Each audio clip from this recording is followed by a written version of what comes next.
기도합니다. 하나님, 우리가 교회를 위하여, 나라 민족을 위하여, 또 우리의 지체들을 위하여, 나 자신을 위하여 기도할 때 하나님, 우리의 기도에 하나님께서 들어응답하여 주시고, 아멘. 하나님, 우리를 기도의 능력자로 삼아주셔서 아멘. 하나님, 우리가 간구하고 소망한 모든 기도의 제목들이 응답의 열매로 맺혀지게 하여 주옵소서. 아멘. 오늘 이 밤에 하나님 아버지, 먼저 주님을 예배하고 찬양하고자 합니다. 하나님 아버지, 주님을 찬양할 때 우리의 마음을 활짝 열게 하시고 하나님을 완전히 성령님과 일치되는 시간 되게 하여 주옵소서. 아버지 아멘. 하나님, 말씀 듣는 중에 이 말씀이 하나님 우리의 삶의 기준으로 완전히 사로잡혀지게 하여 주옵소서. 아버지 아멘. 하나님, 우리가 기도하는 중에 하나님 주의 성령에 사로잡혀 기도하게 하여 주옵소서. 아멘. 오늘 이 집회 가운데 주님 함께 하여 주실 줄 믿습니다. 아멘. 예수님의 이름으로 축복하며 기도하옵나이다. 아멘.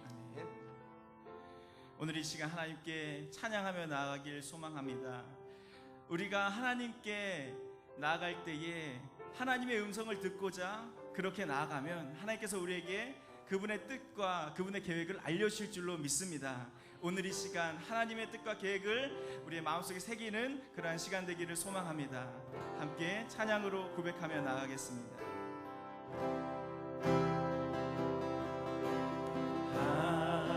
하나님의 음성을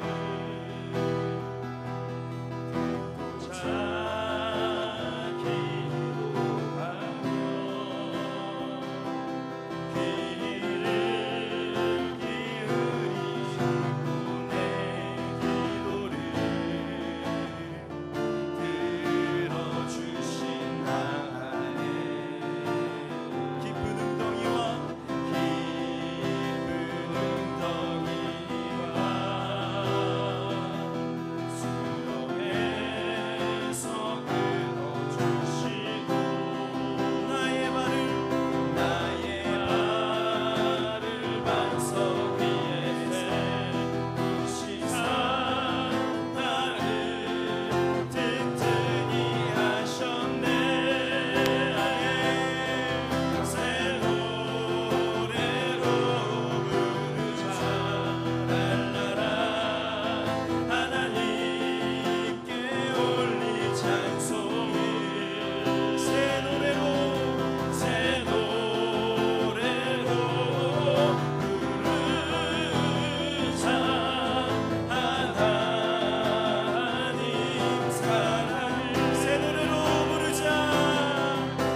하나님께 감사와 영광의 박수 올려드리도록 하겠습니다. 하나님께서 우리와 함께 하시고 우리의 예배 가운데 임재하여 주실 줄로 믿습니다. 시간에 우리 박수치며 하나님께 힘차게 찬양하며 나아가도록 하겠습니다.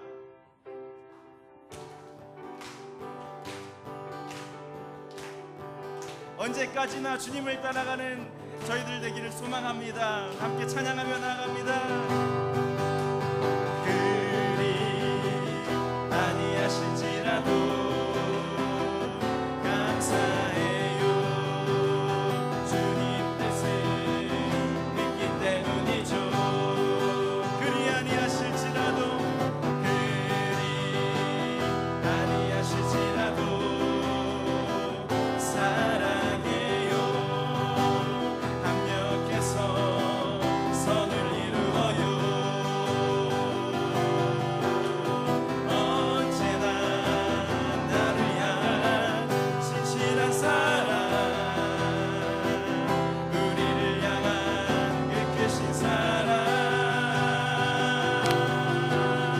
우리가 함께 높이며 주를 찬양해.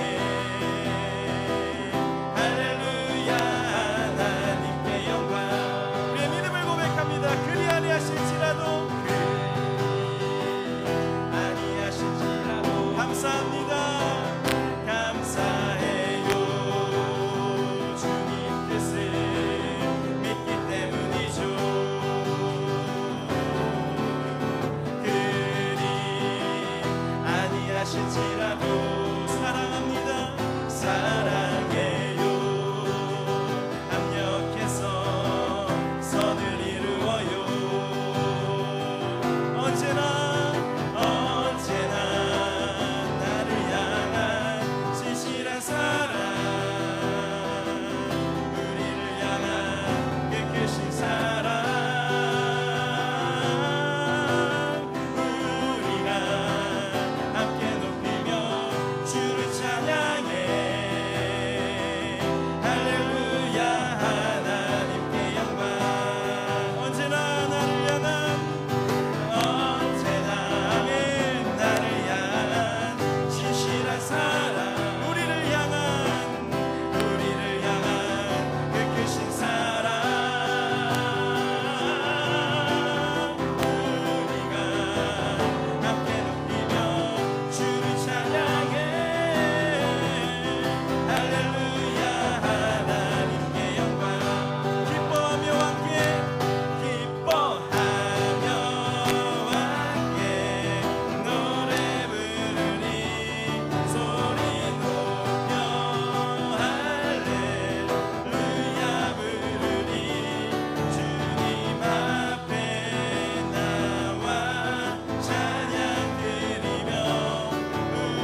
하나님께 감사와 영광의 박수 올려드립니다.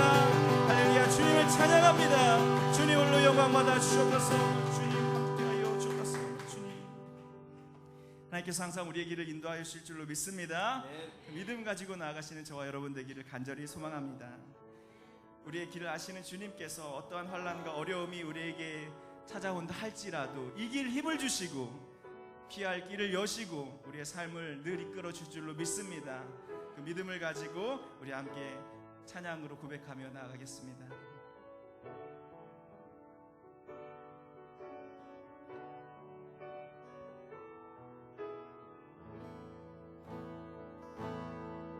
주가 보이신 생명의 길, 나 주님과 함께 상한 마음을 들이며 주님 앞에 나가리. 나의 의로움이 되신 주, 그 이름 예수. 나의 길이 되신 이름 예수. 한 번 더요. 주가 보이신 생명의 길, 나 주님과 함께 상한 마음을 들이며 주님 앞에 나가리. 나의 의로움이 되신 주, 그 이름 예수. 나의 길이 되신 예수.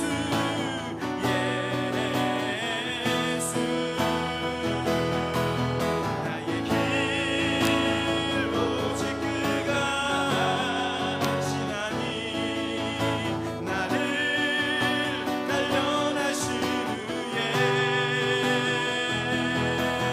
내가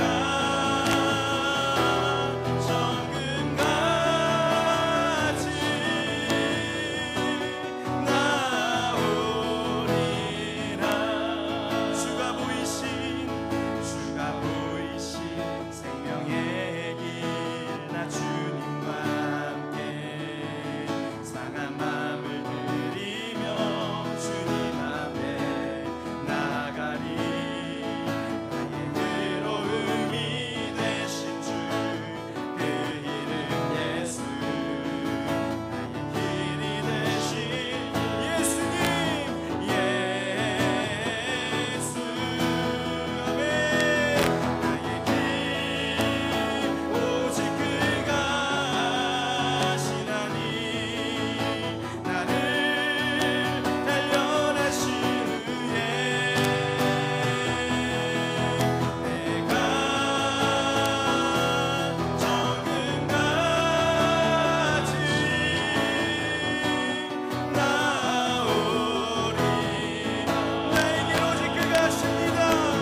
나의 길 오직 그가 하시나니 나를 단련하신 후에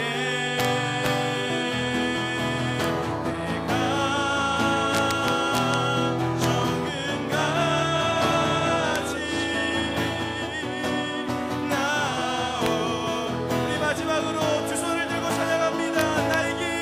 나의 길 오직 그가 하시나니 나를 단련하신 후에 아멘.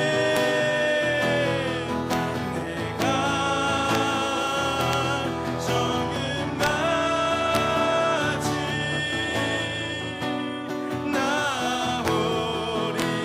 나오리라. 시간치 한번 뜨겁게 기도하시길 원합니다. 그럼 우리가 가는 길은 주님이 가장 잘 아십니다. 그래서 사람이 자기의 길을 계획할지라도 그 걸음을 인도하시는 분은 하나님이신 것입니다. 그럼 우리가 하나님의 그 인도하심 가운데 있을 때 하나님의 평강을 누릴 수 있고 하나님의 형통을 누릴 수 있고 하나님의 은혜를 증거할 수 있습니다. 하나님, 우리를 인도하여 주옵소서. 하나님의 인도하심이 무엇인지 우리에게 알게 하여 주옵소서. 그리고 혹여 우리의 생각대로 되지 않았을 때 하나님 앞에 순종으로 반응하며 하나님 우리를 어떻게 인도하시는지 주님께 맡기는 하나님의 사람이 되게 하여 주옵소서.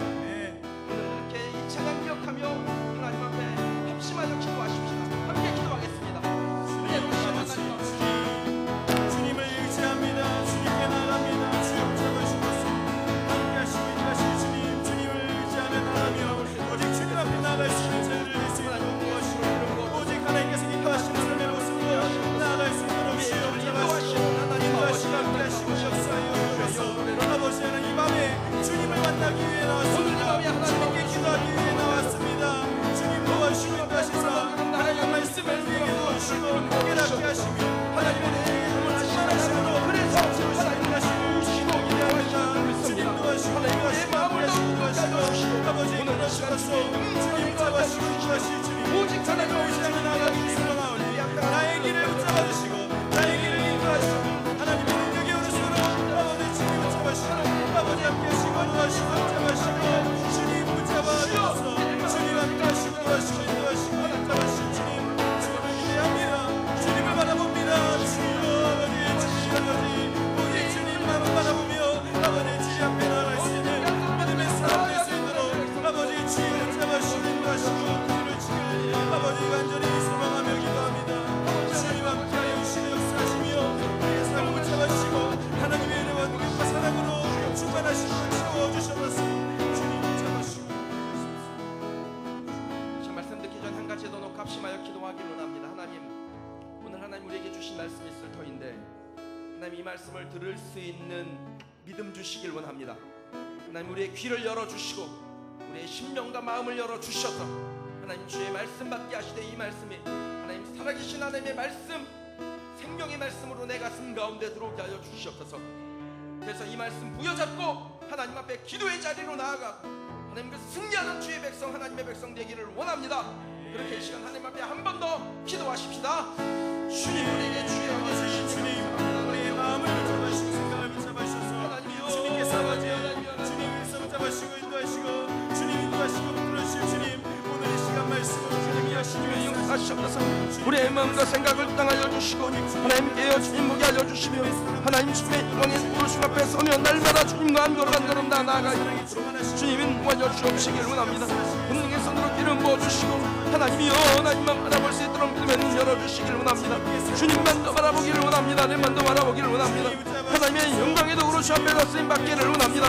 주님이여 하나님이여 하나님이여 주의 이름으로는 주의 백성들을 인도하셔서 하나님 아버지여 주님 주의 은혜로 우리를 도우시길 원합니다. 주의 우리를 도우시길 원합니다. 내 손으로 우리를 도우시길 원합니다. 주님 바라보기를 원하오니 주님 역사하시고 하나님 아버지 주님 믿음의 눈으로 주님을 향하게 하여 주시며 하나님의 능력의 손으로 주장하여 주시옵소서.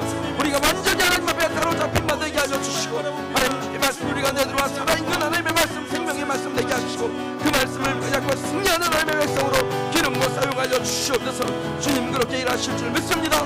기대합니다. 오늘 이 밤에도 하나님 우리 가운데 역사하실 것을 기대합니다. 하나님만 부르실 때 주님 우리의 마음을 더욱 뜨겁게 하실 줄 믿습니다. 주님 역사옵소서 역사옵소서.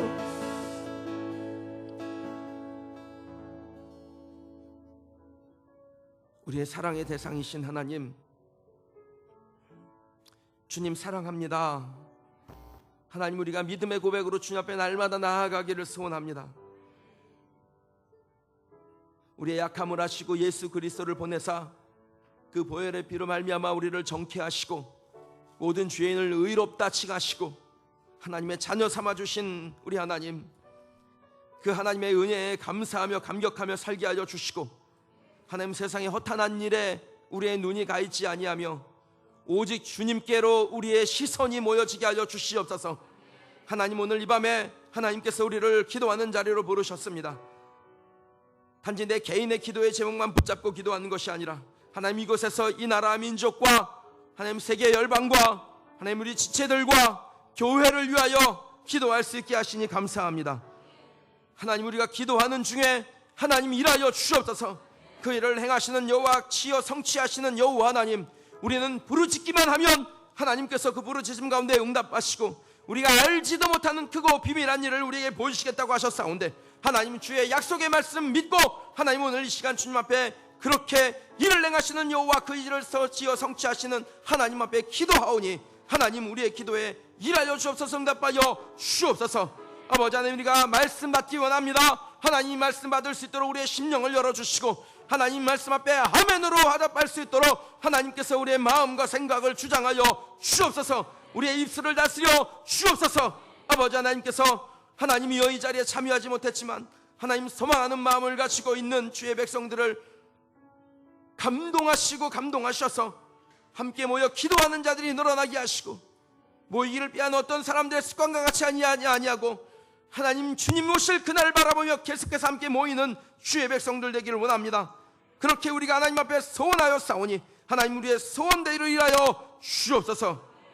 예수님의 이름으로 축복하며 기도하옵나이다. 아멘. 할렐루야. 우리 하나님 앞에 영광의 박수 올려드리십시다. 아멘.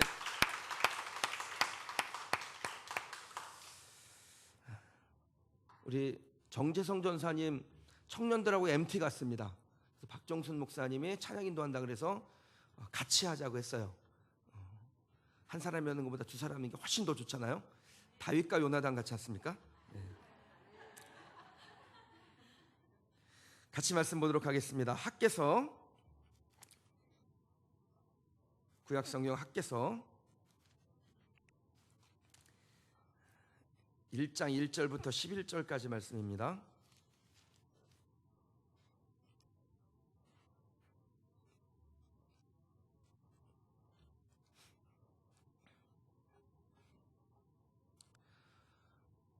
학개서가 안 나와요? 예. 학개서 잘 안 나오는 성경입니다. 1310쪽 정도 됩니다.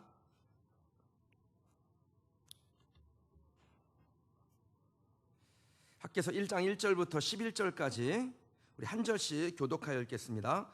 다리오 왕 제2년 여섯째 달 곧 그 달 초하루에 여호와의 말씀이 선지자 학개로 말미암아 스알디엘의 아들 유다 총독 스룹바벨과 여호사닥의 아들 대제사장 여호수아에게 임하니라. 이르시되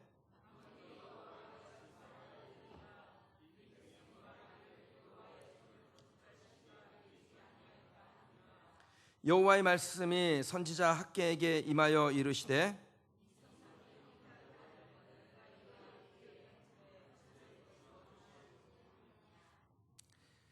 그러므로 이제 만군의 여호와가 이같이 말하노니 너희는 너희 행위를 살필지니라.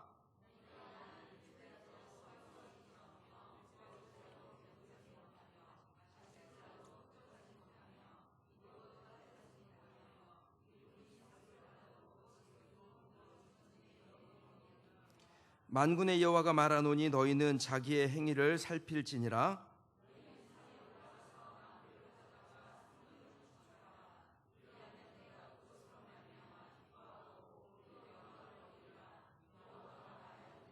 너희가 많은 것을 바랐으나 도리어 적었고 너희가 그것을 집으로 가져갔으나 내가 불어버렸느니라. 나 만군의 여호와가 말하노라. 이것이 무슨 까닭이냐? 내 집은 황폐하였으되 너희는 각각 자기의 집을 짓기 위하여 빨랐음이라.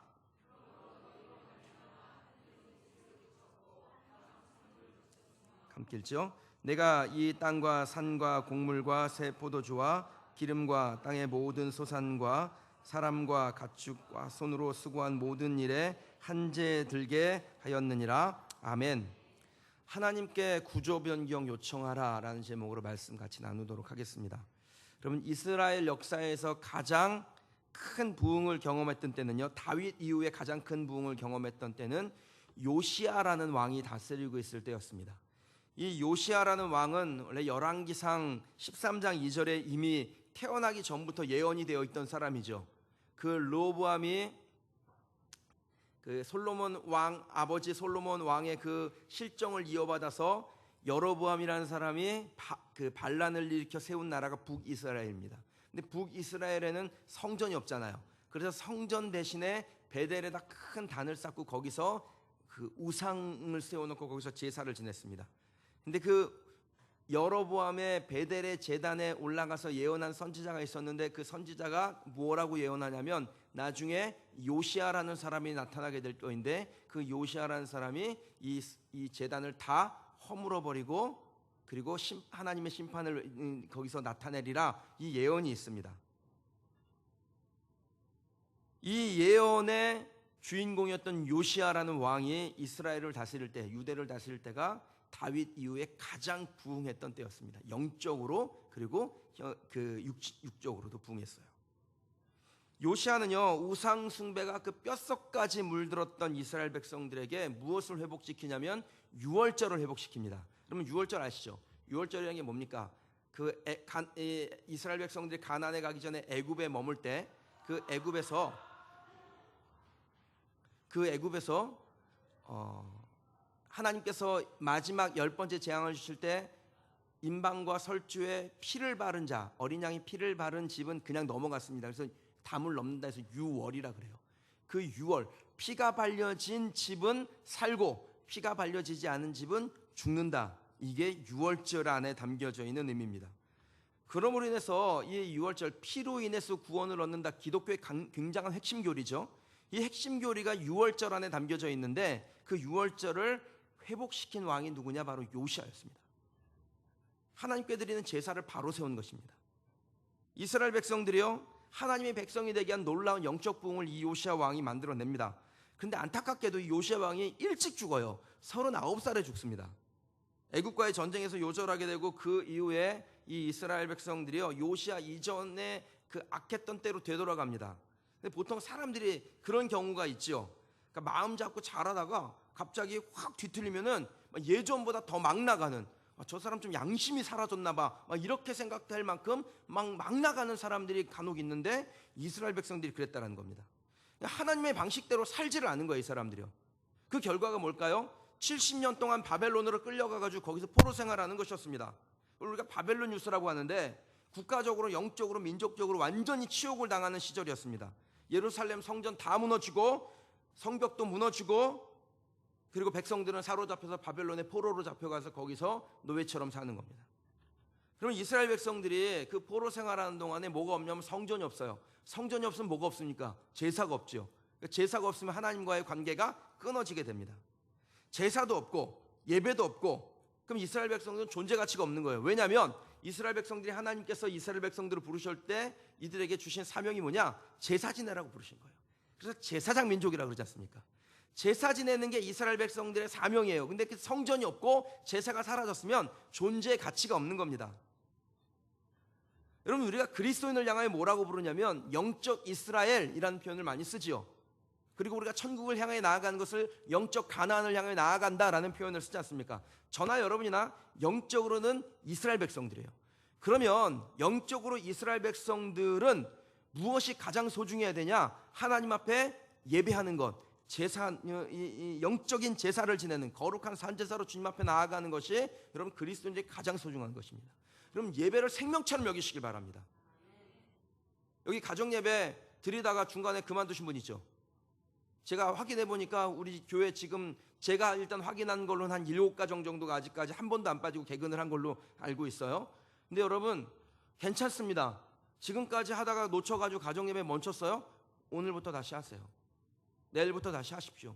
그래서 여러분 가정 안에 예배가 살아나는, 영적인 제사가 세워지는 그러한 가정이 되길 주님의 이름으로 축원합니다. 한 번도 안 빠지고 개근하면은 제주도 간다 그랬잖아요, 저랑. 오늘부터 다시 하세요. 오늘부터 해가지고 한 번도 안 빠지면 제주도 갈 수 있습니다. 자기 돈으로 가면 됩니다.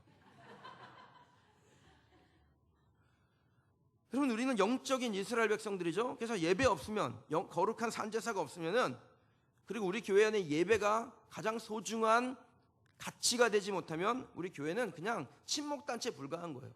모여가지고 술 안 먹고 노는 친목단체인 거예요. 여러분, 예배의 사모함에 생명 거시길 주님의 이름으로 축원합니다. 이스라엘 백성들이 그렇게 끌려갔다가 예배도 잃어버리고 제사도 잃어버리고 성전도 잃어버리고 그렇게 끌려갔다가 돌아왔을 때 얼마나 기뻤겠어요. 진짜 기뻤겠죠. 그래서 그 기쁨을 표현한 시편이 있는데 그게 시편 126편이에요. 그 126편에 이스라엘 백성들이 포로에서 돌아올 때 모습이 설명되어져 있는데 제가 좀 읽어드리겠습니다. 여호와께서 시온의 포로를 돌려보내실 때 우리가 꿈꾸는 것 같았도다. 그때 우리 입에는 웃음이 가득하고 우리 혀에는 찬양이 찼었도다. 그때 문 나라 가운데서 말하기를 여호와께서 그들을 위하여 큰 일을 행하셨다 하였도다. 그러니까 이스라엘 백성들이 진짜 기뻤던 거예요. 야, 우리가 예루살렘으로 돌아가가지고 드디어 하나님 앞에 제사도 지내고 예배도 드리고 하나님과의 친밀한 관계를 회복하고 영적으로 부흥하고 다시 이스라엘의 옛 영광을, 다윗의 영광을, 요시아의 영광을 되찾으리라, 이런 기대감을 가지고 돌아왔습니다. 그러니까 오자마자 뭐 했겠어요? 성전 지었겠죠. 그럼 돌아오자마자 성전 지었습니다. 스룹바벨을 중심으로 성전을 짓는데 이 성전을 짓는 것은 이스라엘 백성들에게 진짜 영적으로 부흥할 수 있는 최고의 기회를 얻은 거예요. 여러분, 제가 여러분에게 집에 가서 가정 예배 드리라 그런 게 괜히 하는 말이 아닙니다. 사실 여러분 다 가정 예배 드리지 마세요. 그리고 우리만 드리면 그건 좋은 거예요. 저한테 나만 복 받잖아요. 근데 여러분 복 받는 길 알려드리는 거예요. 가정 예배 드리라고. 혼자서 해도 된다고. 남편이 열받게 하면은 남편은 열받게 하라 그러고 여러분 혼자 하세요. 애들이 예배 안 드리고 찡찡거리면 넌 예배 드리지 말라고 그러고 여러분 혼자 예배 드리세요. 그 가정 안에서. 그게 여러분 가정에, 여러분 삶에, 여러분의 기업에 영적인 부흥을 만들어낼 수 있는 최고의 기회라는 것입니다. 그럼 이스라엘 백성도 그 최고의 기회를 지금 얻은 거예요. 그런데 이스라엘 백성들이 그 기회를 쉽게 포기해버리고 성전 짓는 일을 멈추는데 그 일이 얼마가 멈춰졌냐면 16년 동안 멈춰집니다. 왜 멈췄을까요? 이게 에스라 4장에 보면 그 이유가 나와 있는데, 이 사마리아라고 바로 옆에 붙은 그 이 성에서 예루살렘에 성전을 짓고 거기서 예배 드리는 거, 제사 지내는 것을 방해하기 시작했습니다.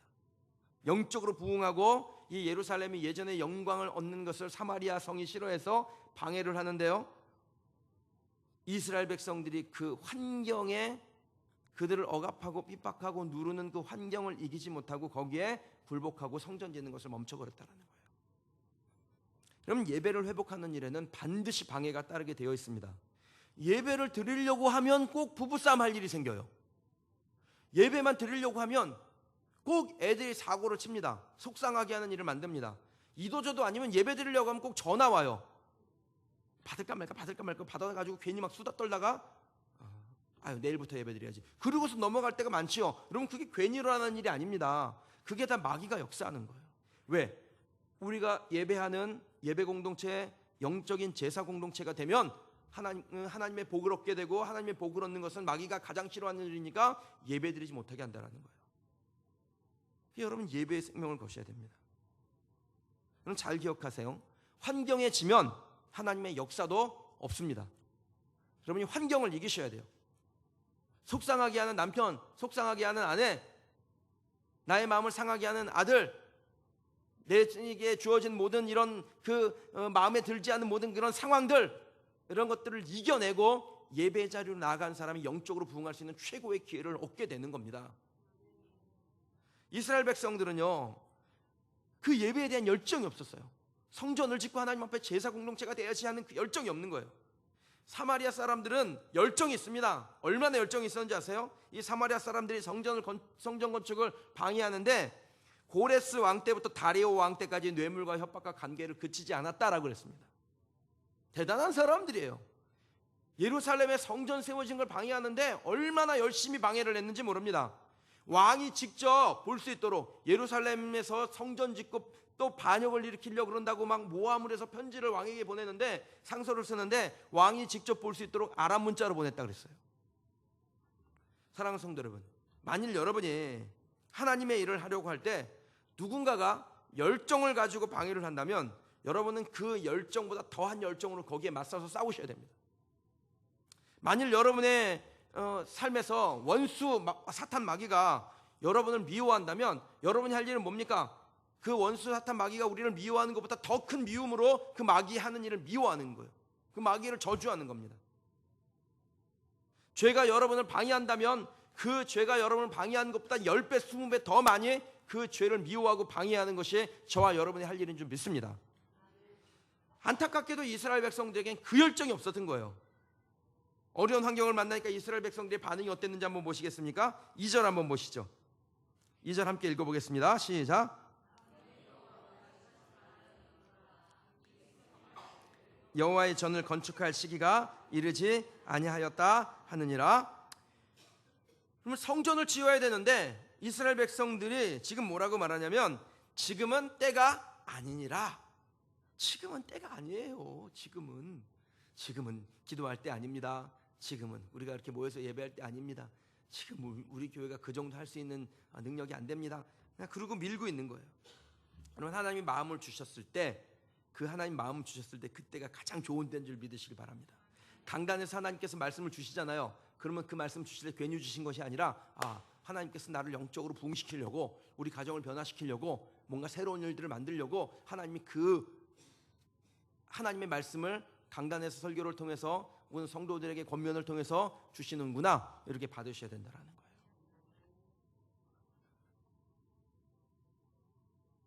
잠시만 생각해 볼게요. 잠시만, 하나님 잠깐만요. 한번 좀 따져 볼게요. 주판을 튀기고 청진기 대보고 진단 내림을 하려고 할 때는 이미 늦은 것입니다. 그럼 현실은 물론 우리에게 불가능하다라고 말을 합니다.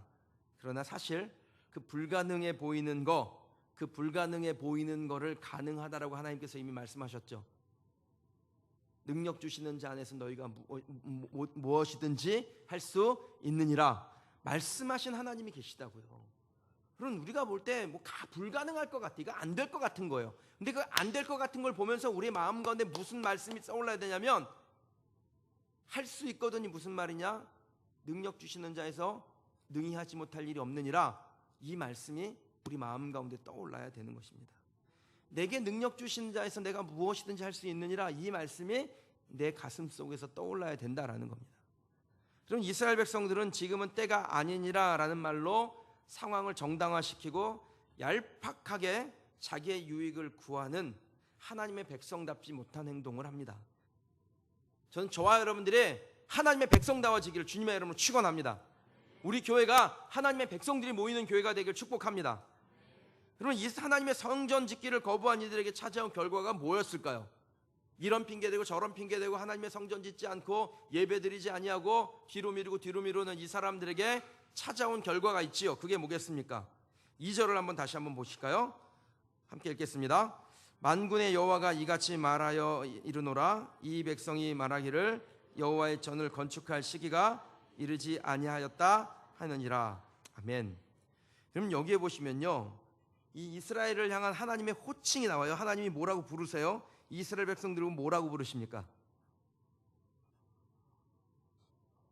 만군의 여호와가 이같이 말하여 이르노라.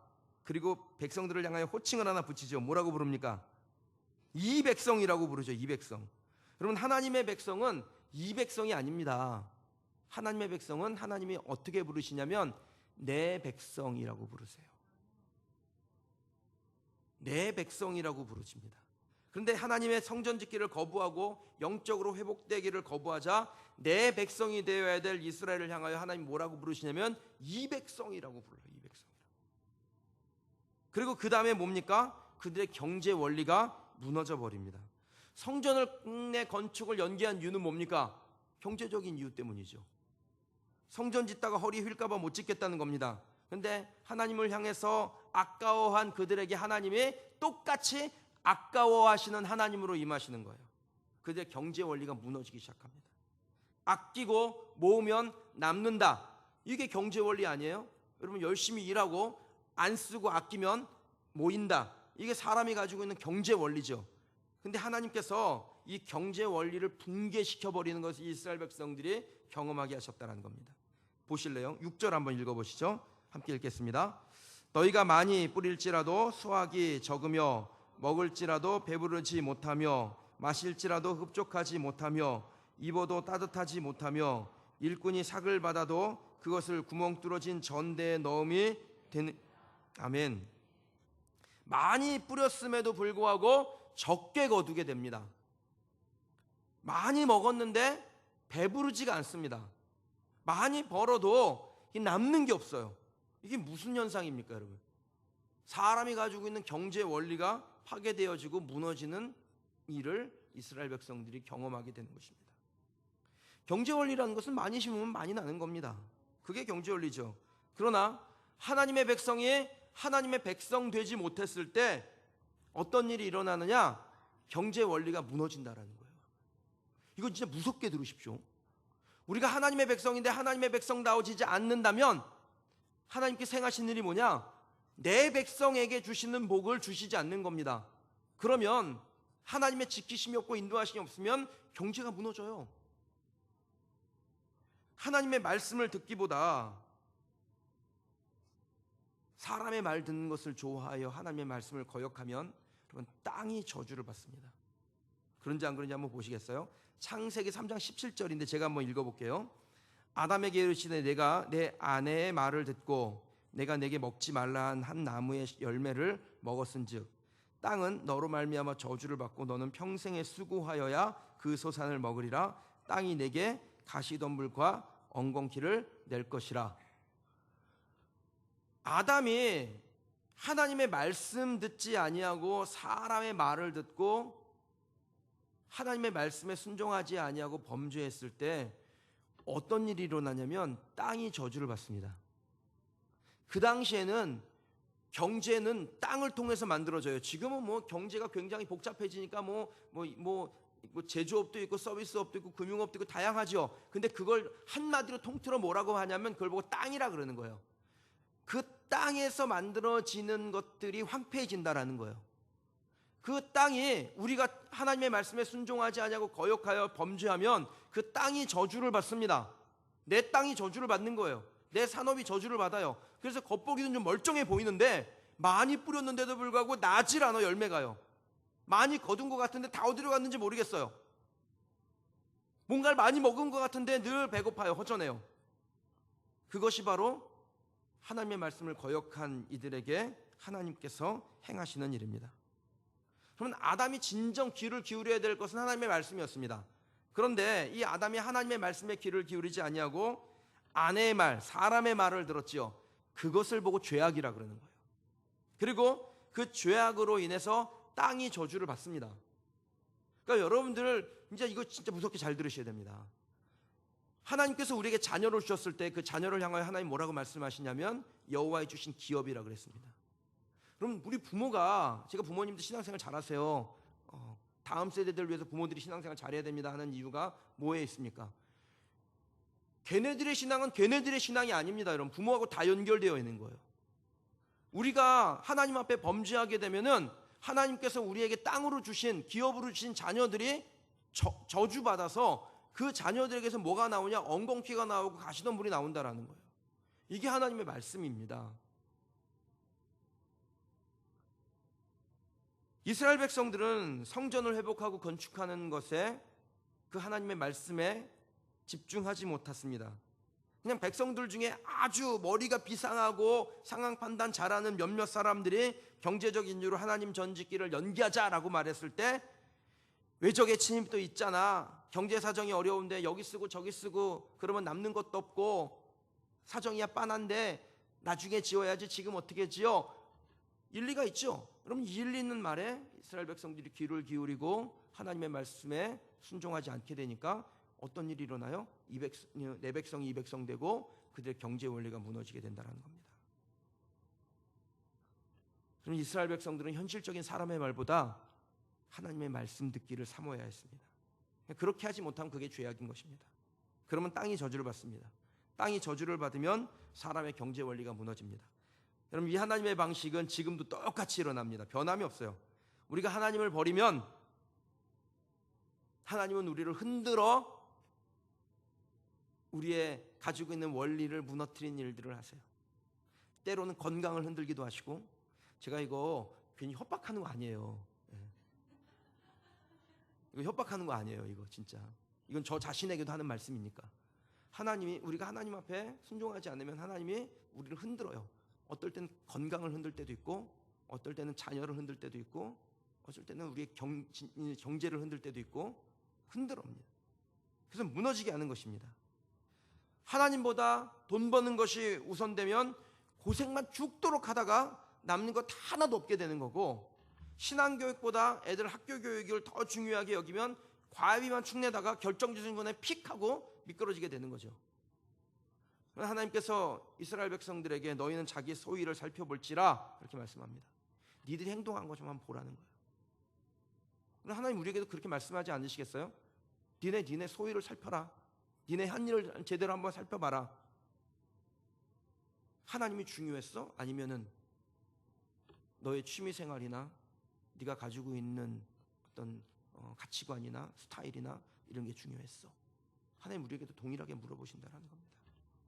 그리고 우리에게 온전한 회개를 바라시죠. 여러분, 하나님께서 왜 이스라엘 백성들에게 막 이렇게 말씀해 가면서 그냥 뒤통수 한 대 갈기고 끝내도 될 거를 왜 이렇게 하나님께서 말씀해 가면서 이스라엘 백성들에게 성전 다시 지어라, 내가 그 성전에서 기뻐할게, 왜 그 말씀 하시는지 아세요? 그럼 그게 하나님의 약속이 있기 때문에 그렇습니다. 사람은 잊어도 하나님은 절대로 잊지를 않으세요. 1000년이 12번 지나도 하나님은 잊지 않으십니다. 하나님께서 이스라엘 백성들을 막 다그쳐가지고 성전을 지어라, 성전을 지어라. 왜 성전 지으라고 하셨을까요? 하나님이 거하실 곳이 없기 때문에 성전 지으라고 하신 것입니까? 그러면 하나님께서 이스라엘 백성들에게 성전을 지으라고 하신 것은 하나님의 약속을 완전히 이루고자 하심이기 때문입니다. 그 약속 한번 확인해 보시겠습니까? 한번 찾아보시죠. 이거는 레위기 26장 11절부터 12절입니다.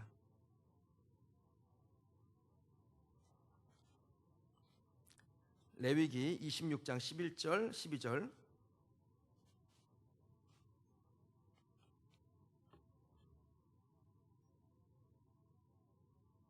우리 찾으셨으면 한 목소리로 같이 읽도록 하겠습니다. 찾으셨죠? 시작. 내가 내 성막을 너희 중에 세우리니 내 마음이 너희를 싫어하지 아니할 것이며 나는 너희 중에 행하여 너희의 하나님이 되고 너희는 내 백성이 될 것이니라. 아멘. 한 번 더 읽을까요? 내가 내 성막을 너희 중에 세우리니, 여기까지요. 내가 내 성막을 너희 중에 세운다라는 게 뭡니까? 성막이라는 것은, 그러니까 레위기 때의 성막은 지금으로 말하면 성전이지요, 교회지요. 하나님께서 너희 중에 무엇을 세운다고 하시냐면 교회를, 성막을, 성전을 세우신다라는 거예요. 그래서 그 성전을 세울 때 내 마음이 너희를 싫어하지 아니할 것이며, 이게 표현이 싫어하지 않는다라는 표현이 되는데 이걸 바꿔 말하면 뭡니까? 내가 너희를 좋아하겠다라는 거예요. 어디서요? 성전에서 내가 너희를 좋아하겠다라는 것입니다. 그럼 나이는 너희 중에 행할 것이며 너희와 동행하고 같이 있을 것이며 너희의 하나님이 되고 너희는 이 백성 내 백성 내 백성이 되리라. 이게 하나님의 약속입니다. 이것 때문에 성전 세우라는 거예요. 여러분 중심 안에 하나님을 사모하는 예배, 그게 성전인데 그 하나님을 사모하는 그 예배가 세워지지 아니하면 하나님이 이 약속을 실행시킬 수가 없어요. 그러니까 하나님이 이 약속을 실행시키기 위해서 어떻게 합니까? 우리를 흔드는 거죠. 너 정신 차려, 네 소위를 살펴야 돼, 막 그러면서. 그 성전에서 하나님이 하나님의 백성들을 싫어하지 않는다, 좋아한다라고, 사랑하게 될 것이라고 말씀하셔요. 거기서 하나님은 이스라엘 백성들의 하나님이 되고 이스라엘 백성들은 이 백성이 아니라 내 백성이 될 것이라 라고 하신 그 하나님의 약속을 실행하시기 위해서 우리에게 오늘도 성전지라고 하시는 거예요. 여러분 안에 성전 제대로 짓는 분들 되시길 축복합니다. 하나님은 이스라엘과 약속을 지키기 위해서 너희는 자기 소유를 살펴볼지니라. 그리고 성전을 건축하라. 그러면 내가 그로 인하여 기뻐할 것이라, 영광을 얻으리라. 이스라엘 백성들이 주신 말씀 저와 여러분에게 주시는 거예요. 그래서 여러분 성전 세우세요. 어디에서든지 성전 세우는 일 하십시오. 놓치지 마세요. 예배하는 거 그거 열심히 하세요. 하다가 중간에 멈췄어요. 멈출 수도 있지. 저희 어머니는 예전에 그랬습니다. 40일 금식하다가 40일을 철야를 하다가 37일째 몸이 너무 아파가지고 정말 꼼짝을 못해서 37일째 못 나갔어요. 그러면 그 다음날부터 해가지고 이렇게 연결해가지고 40일을 마치면 되지요. 그런데 그렇게 안 하시고 처음부터 다시. 그래서 절대로 아프면 안 되는 거예요. 끝까지 가야 되니까. 저는 여러분에게 그 정도는 요구는 안 하겠습니다. 하다가 멈출 수도 있어요. 멈추세요. 괜찮아요. 그런데 멈추다가 하나님의 말씀, 오늘 받은 이 하나님의 말씀 떠올리고 다시 시작해야지. 내가 예배를 세워야지. 여러분 그 단호한 결정이 저와 여러분에게 있기를 주님의 이름으로 축원합니다. 하나님 우리에게도 그렇게 말씀하시는 겁니다. 너희는 자기를 돌아보고 회개하고 성전을, 예배를 회복하라. 만일 우리가 예배를 가볍게 여기면요, 무시하면 하나님 노하시게 만드는 겁니다. 왜요? 하나님 약속을 반드시 지켜야 되는 분이신데 거짓말하지 못하시고 시건하지 못하시는 분인데 그 하나님으로 하여금 약속을 지키지 못하게 하는 거예요, 우리가. 그러니까 하나님 어떻게 하세요? 하나님의 약속을 지키기 위해서 흔드는 거죠. 여러분 저와 여러분 하나님 앞에 흔들리지 않는 분들 되길 바랍니다. 하나님이 잘못 흔들면 죽는 수가 있습니다. 만약에 우리가 우리의 경제적인 이익을 위해서 예배를 무시한다면 도리어 우리는 궁핍함 가운데 빠지게 되는 것입니다. 여러분 꽤 많은 그리스도인들이 자기의 이익을 위해서 예배를 포기합니다. 예배드려야 될 주일에 더 많은 수익을 얻기 위해서 상점의 문을 열고 예배를 포기합니다. 꽤 많은 교회 다니는 청년들, 학생들이요, 더 나은 성적을 얻으려고 중간고사, 기말고사가 되면은 교회 안 오고 공부하러 가요. 도서관으로 가고 카페로 가요. 우리 교회 청년 중에 하나, 지금은 안 나와요. 청년 중에 하나가 그런 청년이 있었어요. 주일에 예배 안 나오고 요 앞에 스타벅스에서 기말고사 공부하다가 하다가 딱 걸린 거예요. 근데 어쩜 그렇게 당당한지 모르겠어요. 근데 그 친구가 몸이 아파가지고 기말고사, 중간고사인가 봐요. 중간고사 몸이 아파가지고 중간고사 시험 못 보러 갔습니다. 제가 그 꽃이다라고 말하는 거 아니에요. 그러면 안 돼요. 그렇게 된 건 안타까운 일이에요. 그러나 하나님이 깨닫게 하기 위해서 그렇게 방법을 쓰신다라는 겁니다. 괜히 왜 쓸데없이 하나님 앞에 흔들리는 일을 하세요? 하나님이 우리를 다 위해 주시고 존귀 여겨주고 세워주는 일을 하려고 작정하셨는데, 그 하나님이 그 약속을 지키기에 하나님 앞에 나를 내어드리면 얼마나 좋은 일이 많아집니까? 그런데 왜 하나님이 그 일을 하기 위해서 이 사전 작업으로 우리를 흔드는 일을 하게 하십니까? 그러면 일주일 동안 쉬지 못해서 쉬어야 될 것 같다고 예배를 버리고 늦잠을 자는 분도 있습니다. 제가 어떤 성도에게 그 얘기를 교회 오셔야죠 그랬더니, 목사님 제가 일주일 내내 너무 힘들어가지고 나 일요일만이라도 좀 쉬고 싶어서요. 근데 언제고 꼭 갈 거예요. 그런데 지금 너무 지쳐서 쉬고 싶어요. 근데 그렇게 쉬었으면 피곤이 풀려야 돼. 피곤이 안 풀린다는 거예요. 놀라운 일 아닙니까? 그러면 그 피곤 안 풀립니다. 왜요? 하나님을 흔드시기 때문에. 그런 상황에서 내가 아무리 쉬어도 피곤이 안 풀린다면 교회 가서 내가 예배드려야겠구나, 그 마음을 하나님이 주실 때 순종하고 나오면 하나님께서 나오는 순간에 그를 살리시는 거예요. 버는 것 같고 쌓이는 것 같고 회복되는 것 같겠지만 여러분, 손해보는 일이 하는 것입니다. 그러나 우리가 예배 중심, 교회 중심, 하나님 중심으로 살면 우리가 스스로 자기의 소유를 돌아보고 개인의 예배, 공적인 예배를 회복하면 하나님은 망가져버린 그 고목을 뽑아버리고 거기에 건강한 묘목을 심어주실 줄 믿습니다. 새 그루터기가 나는 거예요. 예전에 이 망가져버린 내 사업장, 내 건강 이런 거 그거 해결이 안 되잖아요. 하나님 어떻게 하세요? 뿌리 뽑아버리고 그리고 난 다음에 거기에 새로운 거 심어주시는 거예요. 제가 그 예레미야서를 참 좋아하는데, 예레미야서 1장에 보면 하나님께서 예레미야에게 처음으로 첫 번째 말씀을 주신다고 하시면서 예레미야가 주여 나는 아이라 말을 할 줄 못하나이다 그랬더니 하나님께서요, 너는 아이라 하지 말라, 내가 내 말을 내 입에 대었노라 그러시고, 그 1장의 마지막 절에 뭐라고 말씀하시냐면, 내가 너로 파괴하고 파멸하고 뽑아버리고 그 다음에 심고 건설하고 세우게 하였느니라. 그러면 우리 안에 뽑아버릴 거, 파괴해버릴 거, 파멸해버릴 거, 그거 하나님 그렇게 하시는 거예요. 그리고 난 다음에 새로운 그루터기를 주세요. 거기에 심고 건설하고 세우게 하시는 일을 행하실 줄 믿습니다. 이전 것에 관심 갖지 마세요.